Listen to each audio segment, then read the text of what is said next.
Accounting exams look hard because people try to rote memorize sentences instead of learning a few mental switches. Once you flip the switches, everything classifies itself automatically. I'm going to show you how to compress pages of cash flow rules into 3 questions your brain can actually hold. Here's the core idea. Stop memorizing transactions. Memorize questions. If a problem uses phrases like add back, subtract, reconcile net income, or adjust net income, you are already in the indirect method. From there, every cash flow item answers the same set of questions. First question, did cash actually move? If the answer is no, it's an operating adjustment under the indirect method.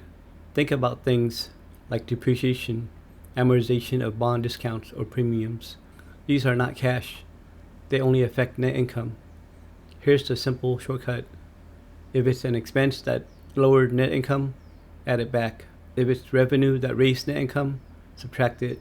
Quick example, depreciation expense is $10,000. No cash moved. Add it back in operating activities. Here's a simple mnemonic. AI equals operating system. A stands for accrual. I stands for indirect. Operating means opposites for assets. Assets up, subtract. Assets down, add. System means same direction for liabilities. Liabilities up, add. Liabilities down, subtract. Assets move opposite. Liabilities move same. This only applies to the operating section. That alone explains why an unamortized bond discount decreasing gets added back to net income in operating activities. Operating is the default bucket. Operating starts with net income under the indirect method. Non-cash items adjust operating. Depreciation, amortization, gains, and losses. If it's an expense that reduced net income but didn't use cash, add it back. If it's income that increased net income but didn't bring in cash, subtract it.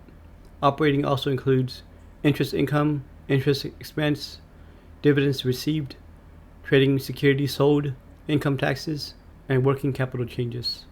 Next is investing. Ask this question. Did a long-term asset or long-term investment move?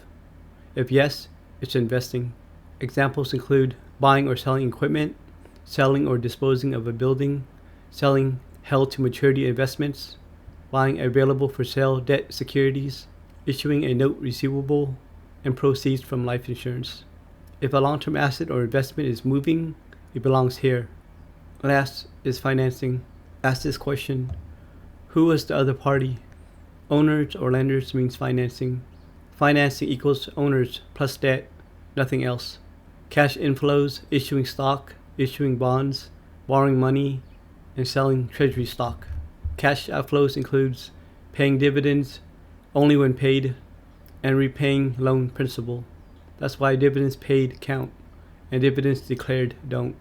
That's why repaying loan principal is financing.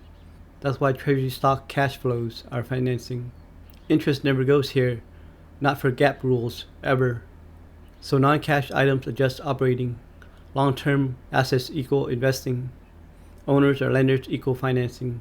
Here's another quick memory card. Operating, net income plus non-cash plus interest plus taxes plus working capital changes. Investing, buying or selling long-term assets or investments. Financing, borrow money, repay principal, issue stock, pay dividends. That structure keeps every item in its own bucket and makes cash flow questions automatic. If you want more accounting and taxes explained this way, not memorized, subscribe. That's what this channel is mostly about.